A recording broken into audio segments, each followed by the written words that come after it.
In this video, I'm going to show you how to search for text in MS Word and how to search for words in a Word document. Now just go ahead, open up the Word app. This is a test document, as you can see.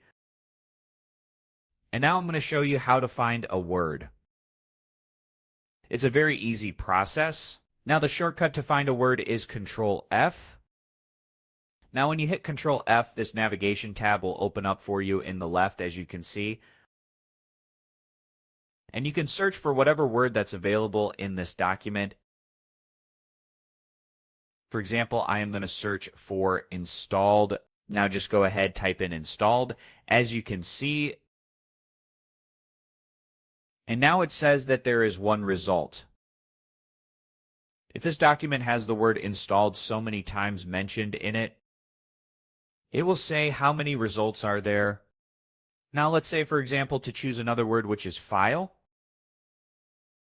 you are going to see that it is mentioned 6 times, which is 6 results. Now you can do this in another way. For example, first make sure you're on the home page, as you can see. Then go to the right side, the top right, where it says editing. And at the top of it, just click on Find, which says the Control F is the shortcut. And then just write the word, as you can see. So this was how to search for checks in MS Word and how to search for words in a Word document. As always, thank you for watching.